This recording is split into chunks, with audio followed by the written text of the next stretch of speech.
Okay, magandang araw sa atin lahat mga kababayan, saan man panig kayo ng daigdig naron. Dito na naman tayo sa another episode ng ating vlogs, Badong Aratelis po.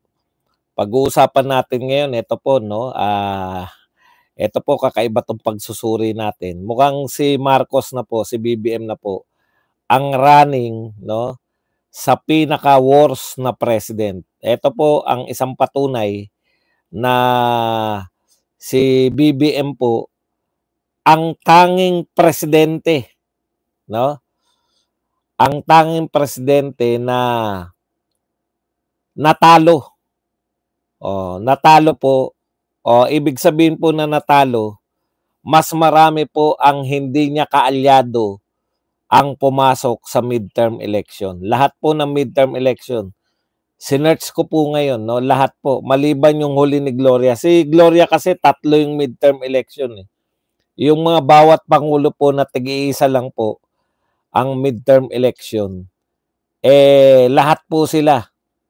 Si Gloria, dalawa rin na mas marami po yung nanalo. Okay, pag-usapan din po natin, ito po, isa pa pong good news. Una, tinitingnan lang po natin, sinusuri lang po natin yung komposisyon ng Senado. Sabi nga natin, kaya po tayo naghangad na mahalal lahat ng Duterte na hindi naman po naganap. Duterte 5 lang po ang pumasok. Pero kanina pinapanood ko sila Malutikia. Nagkaroon ako na ideya, oo nga no, hindi lang po dahil nakapagpanalo tayo ng 5 at saka sa huling mga last minute na ginawa ni BP Sara, hindi lang po niya na-secure yung kanyang bilang para mailigtas yung sarili dito po sa napipintong impeachment. Nagdedelikado na rin po. Pati po ang mukhang mapapaaga po mapatalsik itong si Chis Escudero bilang Senate President. Kasi kung susuriin po natin, mas marami po sa senador ang mas pro Duterte kesa pro Marcos. So lumala po yung problema ni Marcos bukod po sa karamihan po kasi sa midterm election ay pinapakita po dyan yung parang referendum po yan ng Pangulo ng Pilipinas eh. Na kung nagustuhan siya ng tao sa kanyang first 3 years, resounding ayaw ng mga tao kay BBM. Yan po mga pag-uusapan natin, pero bago yan, kung bago ka pa lang dito sa ating channel, mag-subscribe ka na. Dahil ito lang ang tanging channel na may kinikilingan, may pinapanigan, una sa balita, huli sa impormasyon, kaya ano pang hinihintay nyo? Pindot na. Okay. Nanood po ba kayo ng live ni Attorney Trixie? Halos parehas kayo ng sinabi. Hindi po ako nanood. Hindi ko po alam kung ano po yung sinabi ni Attorney Trixie.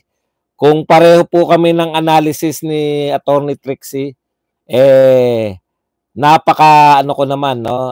Para maihalin tulad nyo ko kay Attorney Trixie na nakakatuwa na yung isang napakahusay, magaling at abogadong vlogger ay nahahawig sa mga sinasabi natin. Pero honestly po, hindi po ako nanood.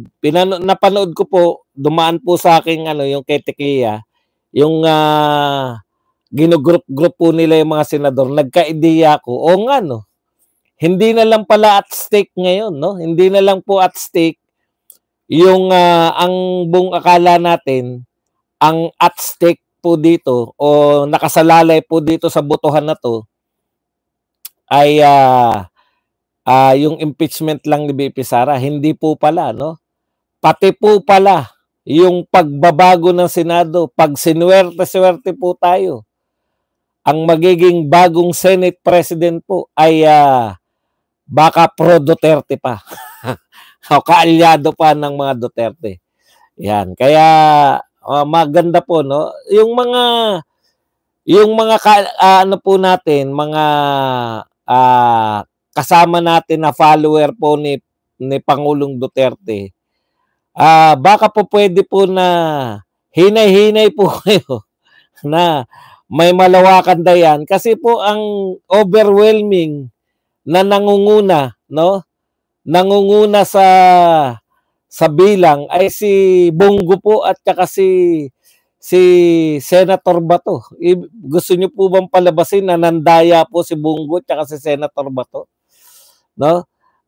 Tayo po sa katotohanan lang po tayo. Talagang mabigat po, no? Mabigat po talaga yung laban. Kaya po kami porsigido na hangga't maaari both straighten kasi talagang alam natin na mga superstar po talaga. Ngayon lang natin aaminin to kasi syempre mahirap kayong pasamain yung loob nyo na aminin natin. Superstar po talaga. Halos lahat po sila nung tumakbo ay mga dating senador. Tumakbo sa kalaban sa alyansa. Halos lahat po sila ay dati ng senador. Kung hindi man sila dating senador, no? Sila po ay matindi po ang pangalan na sa politika. Halimbawa po, sino lang yung hindi senador sa alyansa? 'Di ba? Si Abby Binay, na kilalang kilala po bilang Makati Mayor. Oh, sikat na sikat. Isa po ang Makati, sa kung hindi man siya ang pinakamayaman, isa po siya, pangalawa yata o pangatlo sa pinakamayaman na syudad sa buong Pilipinas. Kaya po sikat na sikat yan si Abby at saka si Abalos naman po, dating DILG, lahat ng mga, hindi si Lito Lapid po, senador din po. Dalawa lang po yung hindi senador. Siyempre, hindi po tayo lumalaban na sasabihin natin na matindi tong kalaban natin. Hindi ko po sasabihin yan nung lumalaban pero yan po ang katotohanan, no? Talagang ang nagdala po dito, bagito po talaga. Totoo po yan, dalawa lang po yung senador natin. Dating senador. So, ang laki po talaga na hinahabol. Masaya pa rin po tayo kasi kung hindi ako nagkakamali, si Senator Bondok, si Bondok tsaka si Epe Salvador, mataas din po ang nakuha. Pasok din sa top 20. No? Ganun po talaga. Ang importante po, nakalima tayo. Kasi kinonsider na po, may yung pronouncement po na inadapt na po. Yan pong mga last minute adaptation na yan, ang ganda po no? Ang ganda po ng resulta po niyan. Ngayon, so nagkukwenta tayo, masaya na po ako. Ako, talagang masaya po ako sa naganap kasi nakalima tayo. Plus may Robin ka pa, plus meron ka pang dating Mark Villar. So 7 na, 2 na lang.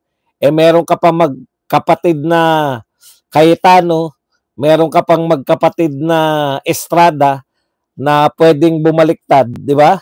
So sobra-sobra na. Tumigil na ako Pero kung itutuloy pa po natin, teka muna. Mukhang maganda po tong alyansa na to, no? Mukhang magiging pro Duterte kung hindi na po makokontrol ni Marcos yung pong Senado. Pagpasok po ng 2018, pati po si Chis Escudero na nagpakitang gilas po bilang waiter, no? Nagpakitang gilas bilang tapat na taga-suporta, umaatake kay BP Sara, mukhang bago magsimula yung, pag nagsimula na po yung Senado, mukhang mawawala na po sa pwesto. Tama po si BP Sara nung sinabi niya na, si BP Sara ba'y nagsabi na hanggang magbabago na naman yung administrasyon ng Senado. So kung itutuloy po kasi natin, ganito po yung mangyari. May grupo po, may grupo po na Solid Duterte. Yan po siyempre yung si Bato, si Bongo at saka si Robin Padilla. may grupo po na bilyar, no?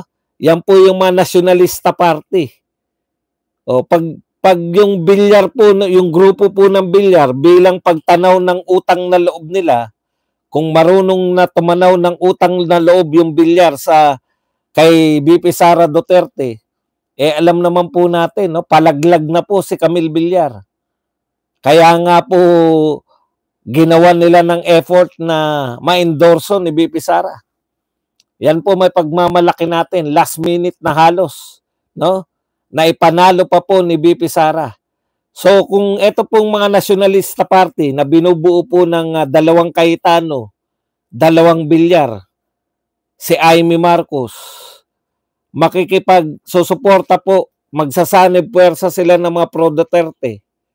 O di 3 plus dalawang Villar, dalawang Cayetano, plus isang Marcos, 8 na.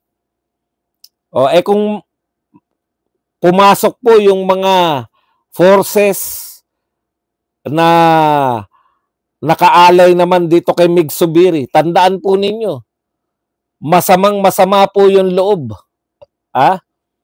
Alam niyo po sa politika,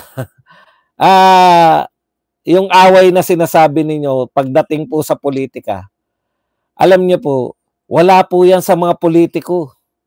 Ang mga politiko po naniniwala yan sa addition.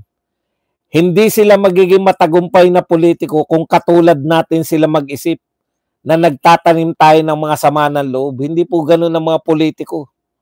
No? Kaya po kung sinasabi nyo may away ba yung Duterte at saka makikita po nila yan . Wala pong yan. Wala pong permanent enemies and permanent friends in politics. Only permanent. Teka pala, nakakalimutan na, hindi po natin nakakalimutan yan. Isasama na po natin. Kasi pang yan pang kicker natin yan. Nakakalimutan pa pala natin si Marcoleta. Kasi po, nung una kasama siya sa 5 di ba? Okay. So, 3 plus si Marcoleta, 4. 3, PDP yun, di ba? Plus si Marcoleta, 4. Plus yung mga nationalista party na 5. Ilan na po yan? 9 na. So, yung puwersa po ni Mig Zubiri, na sa tingin ko po, yan po ay compose ni Mig Zubiri, ni Villanueva, at saka nito si, anong pangalan nito? Yung taga Gatchalian. Yung 3 po na yan. Solid po yan under ni Zubiri. Di ba? Solid po yan. Okay. May grupo rin po si Mig Zubiri. Hindi po yan kakampi. Hindi po kakampi yan si Mig Zubiri, yung grupo niya. Dito po, sa grupo ni BBM. Bakit? Sila po nagpatalsik . Wala na po si Tolentino. Hindi na po siya counted. So 9 plus 3, 12 na. Isa na lang. Sino pa po ang pinaka-popwede? Siyempre, hindi natin maasahan yung mga Dilawan. Tsaka kampihan kay Marcos. Isa man lang dun. Si Ligarda yata, NP rin . NP rin ba si Ligarda o hindi? Si Ligarda kasi, talagang kung may balak pa siyang tumakbo, 12 na, di ba?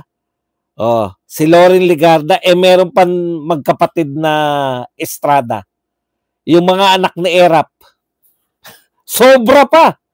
Ngayon ko lang po na-realize, pucha, eto pala, delikado pa po si Chis Escudero. Baka pagpasok po ng bagong Senado, tablado pa po sila dyan. No? Baka mapalitan pa po si Chis Escudero. Kasi, bakit po? Bakit po hindi papanig yung mga Estrada dito sa usapin po ng impeachment? Ayaw nila ng impeachment dahil yung tatay nila Wala na po si Angara. DepEd na nga si Angara. Ayaw po ng mga estrada sa impeachment. Alam niyo naman kung sino yung nagsusulong ng impeachment. Di po ba?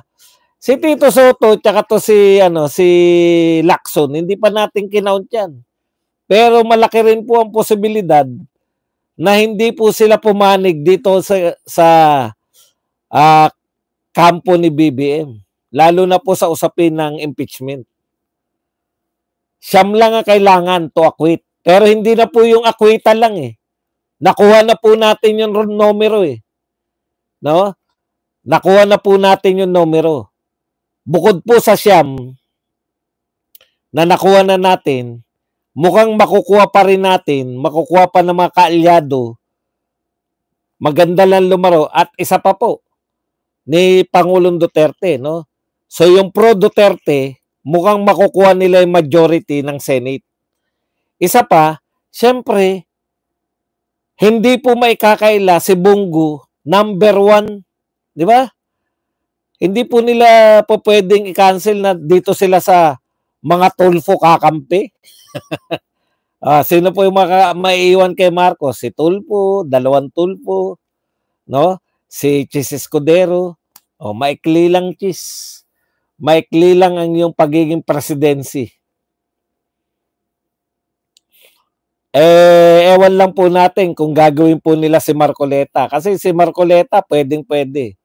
Alam niyo po ang mangyayari kay Marcoleta, no? Muling sisikat si Marcoleta pagdating ng impeachment. Ako, nakinikinit ako na po yung papel ni Miriam Defensor Santiago na inaaralan. Inaaralan tungkol sa batas. Itong mga prosecutor na bubuuin po ng pinangungunahan po nito ni Beatrix, no? Nito po ni Jinky, ang dami kasing pangalan ni Luis to. May Gerber, may Beatrix, ang dami mong pangalan. Isang sayaw naman dyan. So, hindi lang po nailigtas ng eleksyon na to, no? Si BP Sara mula po sa impeachment. Mukhang pati yung presidency ng Senado makukuha ng mga pro-Duterte forces. Kaya sabi ko nga, putya, nga no. Bakit hindi ko naisip yun? Opo, kasi nakita na natin yan eh. Nakita na natin si Marcoleta. Diyan ko unang hinangaan yan eh. Diyan ko unang hinangaan si Marcoleta doon sa may ABS-CBN. Grabe po magpaliwanag ng mga batas yan. Talagang hindi nyo ano pa siya ngayon? Kapitapitagan, magiging hurado pa. Kaya po, magiging hurado si Marcoleta, alam Miriam Santiago, hindi man siya maging Senate President. Matindi po ang magiging boses niya. Anytime, pwede niyang pagalitan yung mga congressman na magpe-persecute. Alam niyo po ba yung mga sinasabi ni Miriam noon? Wala naman kayong mga ebidensya. Nangunguha lang kayo ng ebidensya dito. Yung panahon ni Corona, natatandaan niyo. Si Grace po, wala na. Tapos na po yung panunungkulan niya. Si Lito Lapid, yan, syempre, kakampin nila yan.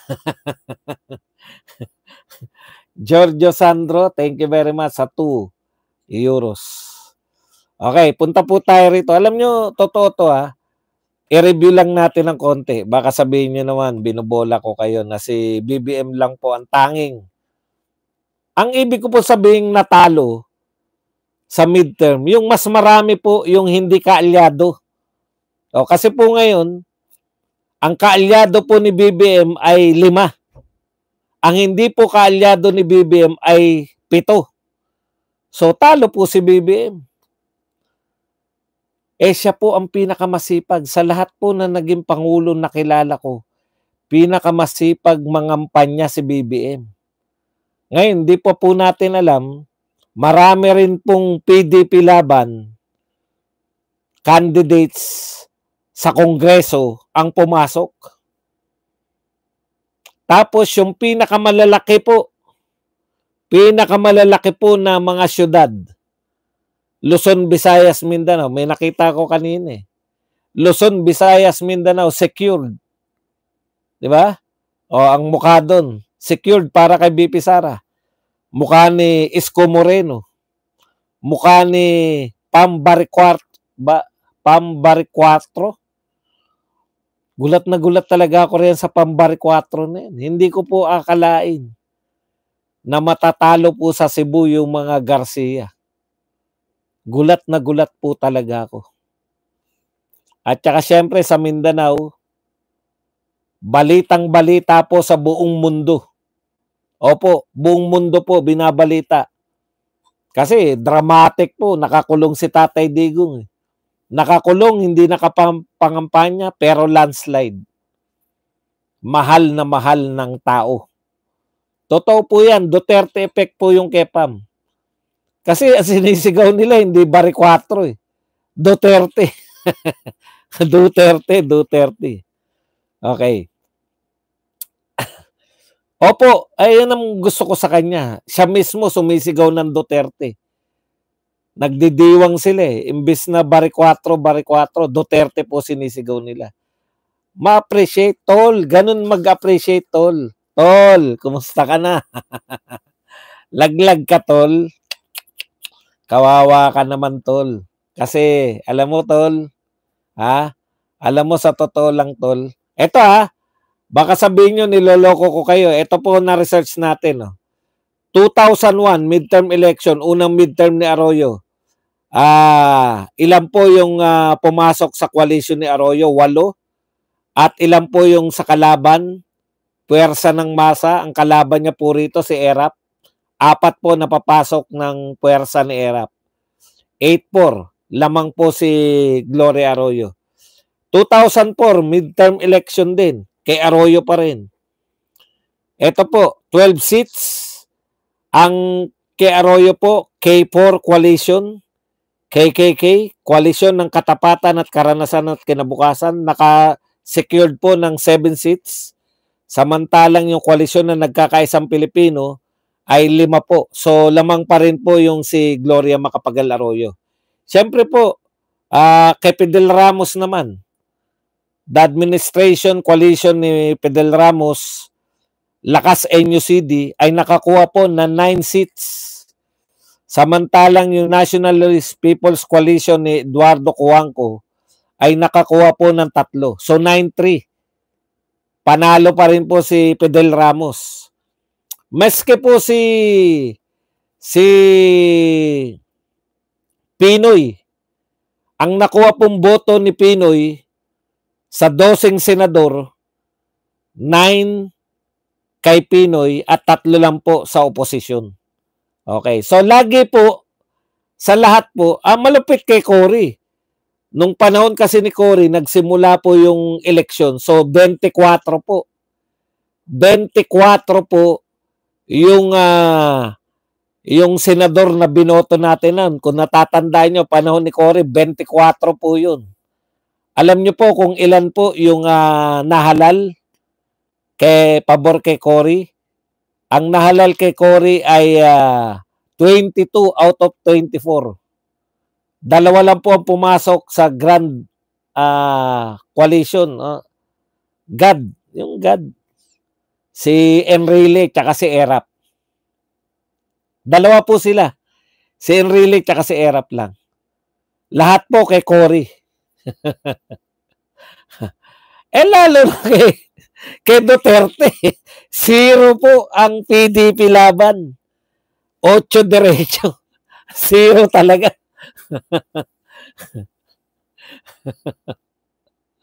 Yan po yung history ng midterm. Pinag-aralan niya ni Tol. Tol, kumusta na? Sa sobrang pangwawais mo, Tol. Pinag-aralan niya ni Tol. So, ang conclusion ni Tol, kasi si Duterte lang nakapagpasiro eh. Lahat po may pumapasok, kahit 2, kahit 3. Tanging kay Duterte lang po, 0 ang kalaban, pangkape para sa masa. God bless us all. Okay. Alfa Romeo DDS. Thank you very much sa 5 euros na pangkape. Mag-likes lang po kayo. 1,800 na naman tayo. 400 lang po yung nagla-likes.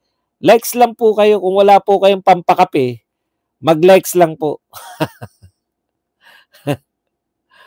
8 direct, 0 talaga eh. Di ba? Okay. Kakaiba nga yung Duterte. Talo talaga si Cory. Kasi yan lang yung po yung may mga Cory magic. Tsaka Duterte magic eh. Oh, maski po si Pinoy, 9-3 po. 9 kay Pinoy, 3 po sa oposisyon. Oh. Inaral po yan ni Tol. Sobrang wais ni Tol eh. Lahat ng nananalo, Grand Alliance for Democracy, thank you very much. Inalay po yan ni Tol. Inaral po ni Tol.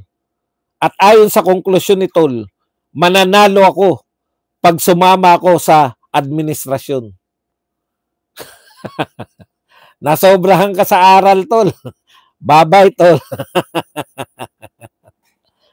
Kung PDP ka sana, di ba? Baka top 5 ka pa. Kasi top 3, top 1 si Bongo, tapos si Bato, top 3. Baka top 5 ka. Isa pang aral ni Tol. Nakita ko na naman, may mensahe pala si Tol. Pag kayo ay pro-China, wag nyo ko iboto. Isa pa yung inaral ni Tol. Yung mga survey. Magaling eh. Puta, pinag-aralan niya. Ang Pilipino daw ay anti-China. Kaya, tirahin niya yung mga anti-China. Napansin niyo ba si Tol? Panay anti-China? Naniniwala ka kasi, Tol. Naniniwala ka kasi sa survey. Ngayon, kayo naman mga survey. Akala nyo hindi ko kayo sisitahin, ha? Ipa-fact check ko kayo ngayon. Lahat ng survey, as in lahat. Kasama na yung SWS, kasama na yung Pulse Asia, at saka yung mga bagito. Ibaon na natin sa limot itong mga to. Octa Arts Dancers, No Limit Tangere. Ano pa isa? WR numero. Ano kayo ngayon? Kitang-kita ngayon. Ha?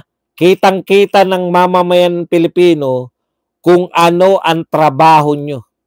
Ang trabaho nyo, ikondisyon ng utak ng mga tao.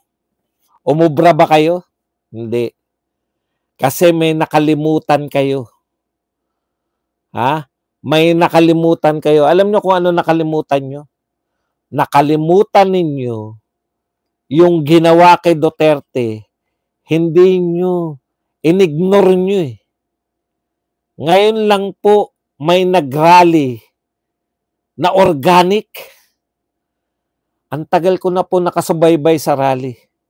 Ang mga rally po, kahit na yung rally ng mga Duterte, kahit yung rally ng, yung mga maisog, mga mad rally, lahat ng rally ng Duterte, matagal pong planuhan yan.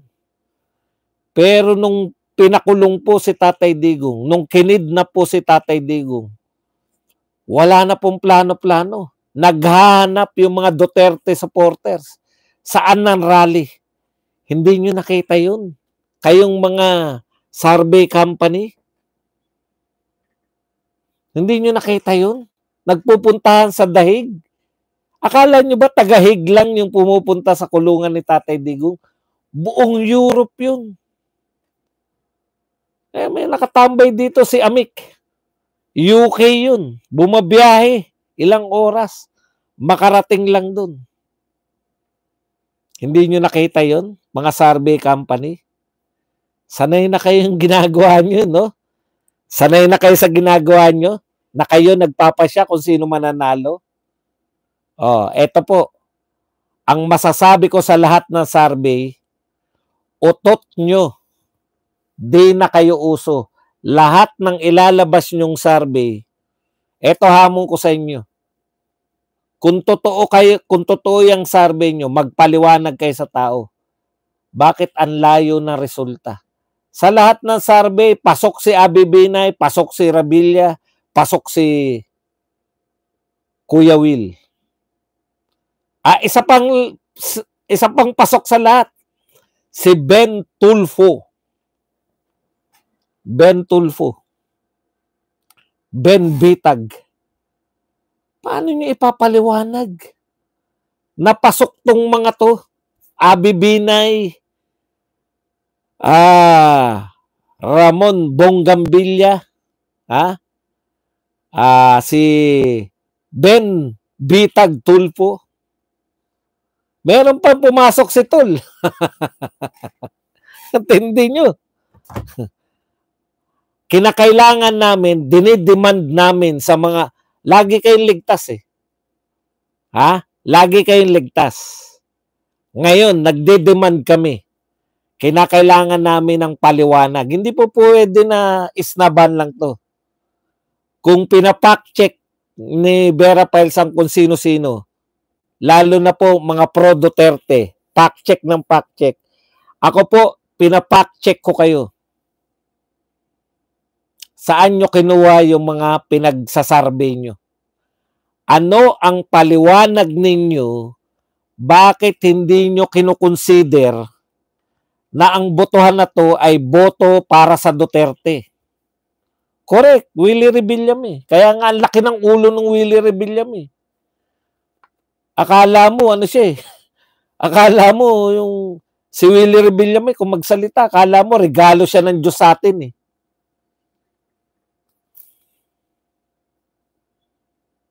Ano kayo ngayon? Kinakailangan namin ng paliwanag. Hindi po pwede na ang kutsabahan ninyo ng media, yung media sampalataya sa inyo eh. Lahat ng ilabas nyo parang legit na eh.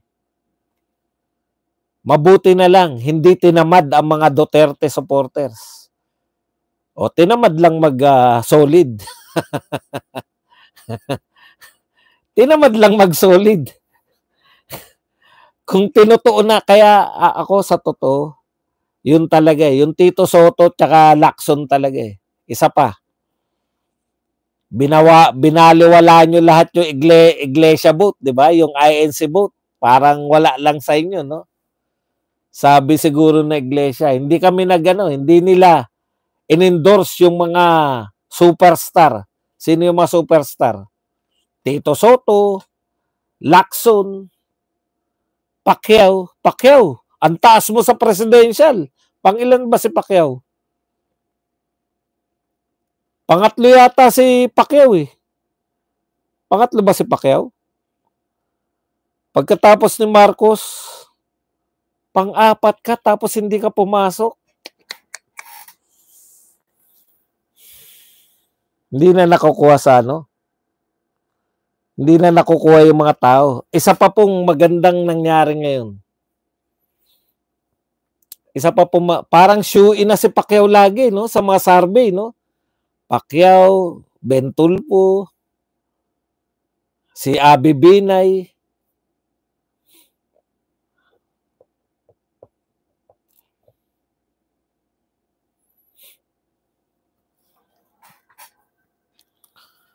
Kaya kinakailangan natin paliwanag, no? Paliwanag ng mga survey company bakit ang layo ng survey nila sa katotohanan.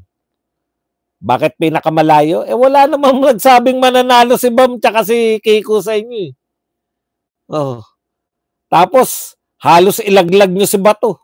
Pang-ilan ba si Bato sa lahat ng survey? Pucha, malapit na malaglag sa inyo si Bato.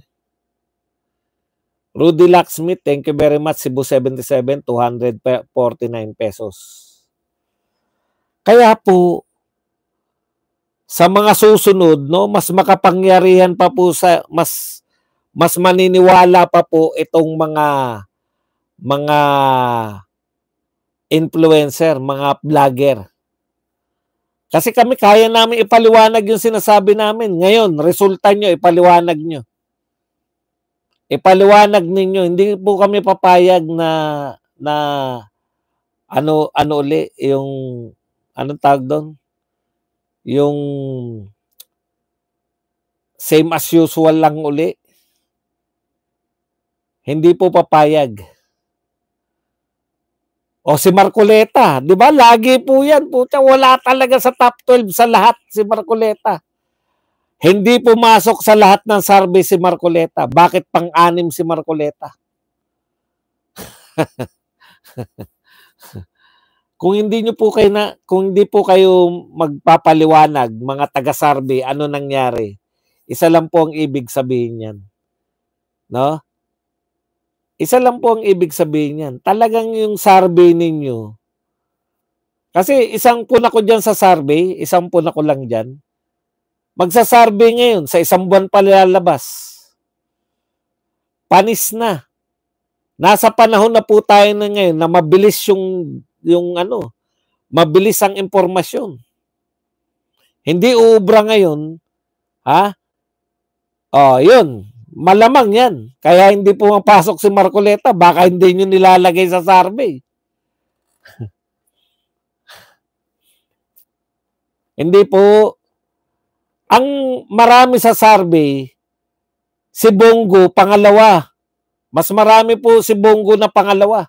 Iniwan niya si Erwin Tulfo. Paano niyo sasabihin na tama po yung survey? Isa lang po yung survey na nagsabi na number 1 si Ibig sabihin sa mga survey, tay lagi si Tulfo tsaka si statistically tay. Hindi naman po statistically tay. Iniwan eh. Alam niyo iniwan? Sa lahat ng survey, is either number 1 at number 2 si Erwin Tulfo. Sa mga binanggit kong survey, it's either number 1 or number 2. Di ba si Erwin Tulfo? Bakit number 4? At ang layo ni Bongo. Ang layo eh.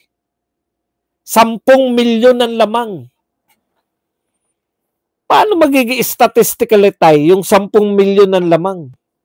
Malayo po yun. Malabo po yun.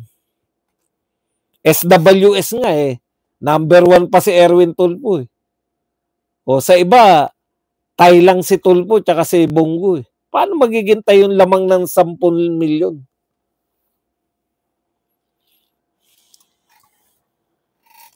Kaya paliwanag po ang kinakailangan namin. Pag hindi nyo na-justify ang mga survey ninyo, wag nang i-allow ng COMELEC yung mga taga-survey kasi isa lang po ibig sabihin yan. Ginagamit lang talaga ninyo yung survey para magkondisyon. Matitigas ang ulo naming mga Duterte. Hindi. Mananalo tayo. Boto tayo. Di ba? Si Marcoleta wala po sa lahat ng survey. Bakit ang taas number 6? Yan ang magpapahirap sa mga congressman pagdating sa impeachment.